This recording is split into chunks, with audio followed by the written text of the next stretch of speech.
Good morning, everyone, and thank you for attending. I'm Acting Sergeant Akil Mukin, and I'll be your moderator for today. We call this news conference to share information on a significant arrest in the history of Peel Regional Police by officers from our Vice, Narcotics, and street-level organized crime unit. We have invited Chief Chris McCord, along with Detective Sergeant Christine Arnold and Acting Detective Sergeant Chad Lyons from our Narcotics Bureau to speak on this investigation. After the update, Chief McCord and Acting Detective Sergeant Chad Lyons will take a few of your questions. However, please bear in mind that, again, this is an ongoing investigation and certain details are not able to be shared at this time to protect any future court proceedings. A media release will be shared after the conclusion of this press conference. As well, a full video of this conference will be made available on the Peel Regional Police YouTube channel, which can be accessed from our website at peelpolice.ca. I'd like to turn the microphone over to Chief Chris McCord.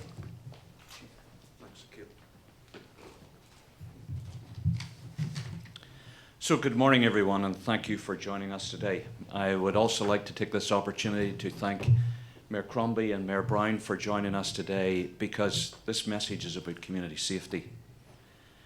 Illegal firearms pose a serious threat to public safety, and as you can see from the display beside me, these firearms actually pose a deadly threat to our community safety. I'm pleased to be able to show you the results of hard work of Peel Regional Police officers over the course of the past 2 months.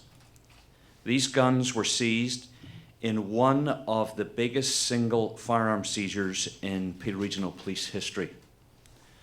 It is a true showcase of the great investigative work being done by our officers, and I assure you that these efforts are making a dent in the firearms and drug trade in Peel Region.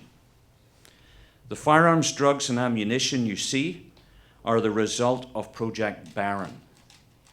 This was an extensive investigation conducted by our street-level organised crime, vice, and narcotic officers.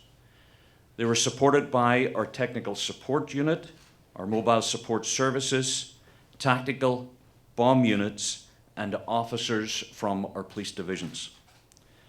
We also had support from other agencies, such as Canada Border Services and the Peel Regional Crown Attorney's Office. The investigation concluded on Thursday, March 21st, 2019, when a 35-year-old man from Brampton was arrested for drug possession and trafficking-related offences. The arrest led to 2 search warrants being executed in the city of Brampton and 2 in the city of Toronto. As a result of these search warrants, 26 firearms, including 1,500 rounds of ammunition and a large quantity of drugs, were seized. The majority of the firearms were loaded when they were seized. Also seized was a large quantity of cash. I would like to thank our investigative team for their tenacious work. They have been working tirelessly to take guns and drugs off our streets to ensure our community remains a safe place to live and work. Community safety is and will continue to be our #1 priority. I will now pass the microphone over to Detective Sergeant Christine Arnold, who is the lead investigator of the team who investigated this project. Detective Sergeant Christine Arnold. Thank you, Chief. Thank you, Mayor Crombie and Mayor Brown, for being here. Good morning to everybody.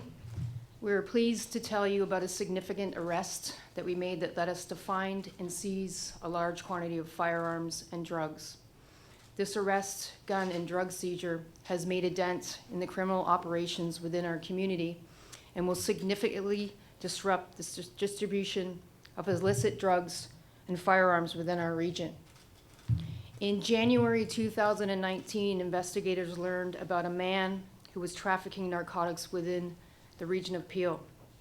Members of our Vice, Narcotics, and street-level organized crime unit began a complex investigation that involved support from many parts of our organization and other police partners. Investigators worked tirelessly on this case, and after 3 months, on Thursday, March 21st, 2019, we arrested Salem Talke, T-A-L-K-E, a 35-year-old man from Brampton, for drug possession and trafficking-related offenses. He was later charged with 60-plus firearms and drug-related offenses, and he will appear in bail court in the near future.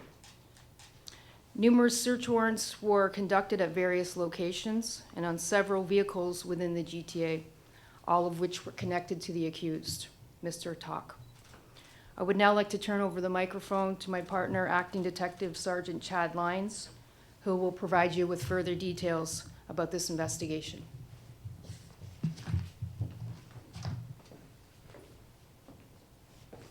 Thanks, staff. Good morning. Peel Regional Police dedicated numerous resources and officers to this investigation. It was a collaborative effort that led us to making one of the largest seizures of firearms to date. On the tables beside me, are the items that were seized, and they include the following: 26 firearms, 1,500 rounds of ammunition, high-capacity magazines, 3.5 kilograms of cocaine, 2 kilograms of methamphetamine, 1 kilogram of heroin, 1 kilogram of fentanyl, 300 grams of mushrooms, a large quantity of Canadian currency, and 1 bulletproof vest. The street value of the drugs is approximately $1.2 million. Officers located the guns, drugs, and cash hidden inside vehicles, furniture, and in other locations that were searched. The concealment methods were custom made and were intricately designed to hide the drugs, weapons, and other contraband while traveling to avoid detection. One of our main concerns is the amount of firearms and the concealment methods located within the vehicles. When stopped by police during a traffic stop, individuals would have quick and easy access to their firearms. Although we never treat any traffic stop as routine, criminals using concealment methods and carrying firearms may believe that they're going to be arrested for crimes that they've committed, posing a greater risk to police if that a person attempts to escape. This is a very significant seizure that has removed a considerable number of guns and drugs from our streets, preventing further criminal activity from occurring in our communities. Before we take your questions, I would like to introduce our firearm expert, Constable Trevor Campbell. He's to my left here. He'll be able to answer any questions specific to the firearms that were seized. First, we'd like to show a video that demonstrates the magnitude of the high-capacity magazine that we seized. The purpose of these types of magazines is to cause as much damage as possible in a short period of time.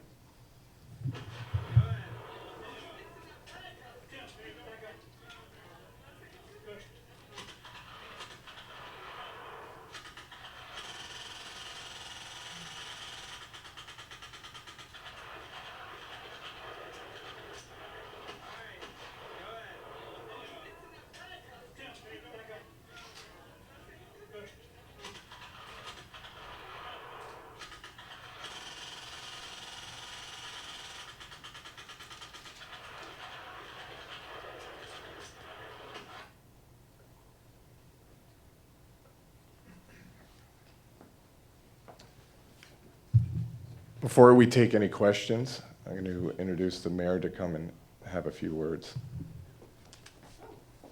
I guess both mayors will come up. First, let me congratulate Peel Regional Police on this significant arrest made today by Vice, Narcotics, and the street-level organized crimes for drug possession, firearms, and related offenses. Very proud of the work that they've accomplished here today. And in partnership with Peel Regional Police, we're working together to ensure that our city remains the safest in Canada, and I'll say the same for Brampton as well, since we're Peel Regional Police. People need to continue to feel safe in their communities. And as a community, we need to stop gun violence and stop handguns from coming into our city.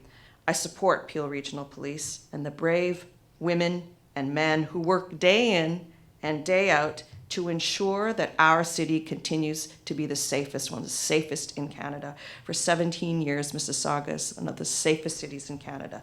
And today is an example of how diligent our police officers have been, how they've worked to get guns and drugs off our streets. So together, we're going to continue to make our community safe.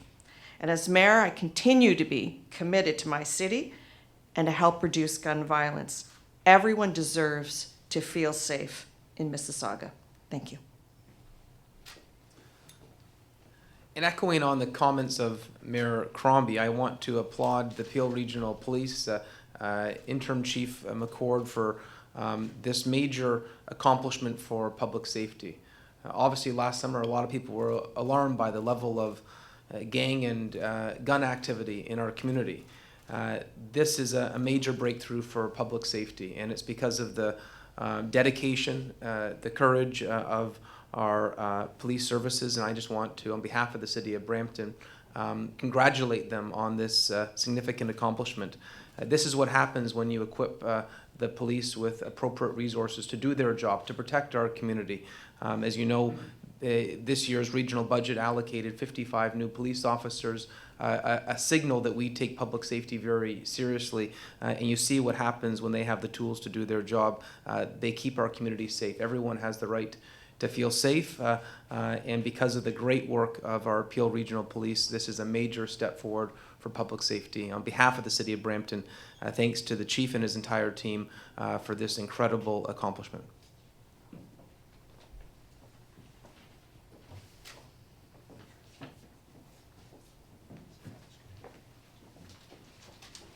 So, active detective Sergeant Lyons will take some of your questions now.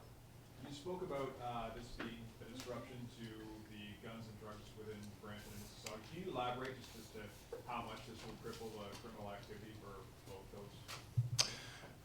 Well, I think as we're looking at the table here, 26 firearms that are prevented from going into the community. I mean, I can speak to one firearm coming off the street and the amount of damage that that can cause, both to injury to persons and in the illicit drug trade. 26 firearms, I think the impact is astronomical as far as public safety is concerned. Can you speak to the importance or the significance of intelligence-led policing and how that contributed to the significant arrest? Well, I think with any type of investigation like this, intelligence is key. We're continuously reaching out to our community members for intelligence, and we consistently urge our public to reach out to their police departments with any information that they have, as well as Crime Stoppers, to help us all in the fight against crime. There's some photographs there of the lengths they took to conceal these. Can you speak to the sophistication with which they used to conceal the guns and drugs in automobiles? I can speak to the traps that what we have on display are two traps that were found in the vehicles that were associated to Mr. Talk. Basically, the ones that are shown are at the rear of the vehicle. I don't know if you saw them earlier, but yeah, so there's the speakers there, and they're operated on hydraulics. So there's a series of switches, not to get into any details, but a series of mechanisms that open those up. Their main purpose is to conceal contraband, illicit drugs, and firearms. They were both vehicles of his? Yes, they were. Yes, they were associated to him. As far as the furniture within the residences, they work on hydraulics and magnets as well. So if you were to walk by one, you probably wouldn't be able to tell that there was something hidden within it. And where would you describe this guy that you arrested on the hierarchy of organized crime? You don't get to carry this amount of firearms and drugs if you're just a schmuck on the corner selling your dope. So where would you describe his position? I would agree with that statement. he's definitely, I mean, we suspected he was a mid to high level drug trafficker. Our investigation is continuing into the firearms as to how involved his network, or if there is a network involved, would be with the firearms, but definitely a higher level. You're not entrusted with this amount of drugs and firearms if you're not a high level criminal operator. You mentioned that this was an ongoing investigation. Is this just the tip of the iceberg, or is this something that you have you hit that level, or you expect to go higher in regards to the investigation? We're far from done our investigation. As you can probably imagine, with this number of firearms, the follow-up investigation is enormous, and we're just beginning that phase of the investigation. And as it goes and as it continues, we'll be able to release information as it comes forward as to backgrounds and other criminal activity that may be involved with these firearms. I don't know if you said, does the organization have a name that this guy was part of? There's nothing that we have right now that would say that he's part of an organization. We can only hypothesize right now that just based on the number of firearms and the amount of illicit drugs, that there would be more than just him involved in the importing and distribution, but we're still investigating that. Have you tracked the guns with serial numbers to find out if the guns were registered guns or non-registered guns, or were they from the United States or Canada? That's all a part of our follow-up investigation. We just started that. As you can realize, that the arrest was last Thursday, so it's an extensive process. We have started it, but each firearm will have a full background done on it and a full investigation on each of them. So that information will come, and we will exploit that information and investigate it to the fullest. You did touch on earlier the officer safety component. A lot of people might be surprised that routine traffic stop is actually one of the most dangerous parts of policing. Can you just address that again with regards to these compartments and these firearms potentially in vehicles that the police would stop? Yeah, absolutely. Traffic stops are inevitably one of the most dangerous things that officers are involved in. There's so many unknowns, and when it comes to these concealed compartments, a routine traffic stop to an officer may be somebody that is in the vehicle, such as Mr. Talke, that has a large amount of illicit drugs or firearms that he believes he's being pulled over for. So that there's the risk there. A lot of times you can imagine that they'll try what they have to escape what could potentially be a lengthy prison term. The magazine that you showed us a demonstration of in the video, can you give us a sense of just how many rounds that can carry and how quickly you can distribute that? I'm going to defer that question to our firearms expert, Trevor. Good morning. The drum magazine designed for some of the handguns that you see up front, the capacity is approximately 60 rounds. Having said that, all the firearms will be required to undergo what they refer to as a verification and a full examination, which will confirm the functionality and classification of the firearm to what the capacity of that specific drum magazine is, and whether it's compatible with any of these handguns here. Can you tell me how many rounds you can get off quickly? How quickly would it be to empty those 60 rounds? Can you please step up to the microphone? Excuse me.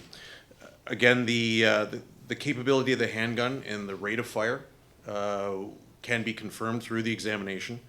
Whether or not the internal mechanism has in fact been altered so that this handgun, for example, could fire in fully automatic or in a semi-automatic manner with that drum magazine attached, you can still conduct a quick rate of fire, a high rate of fire in a semi-automatic mechanical function.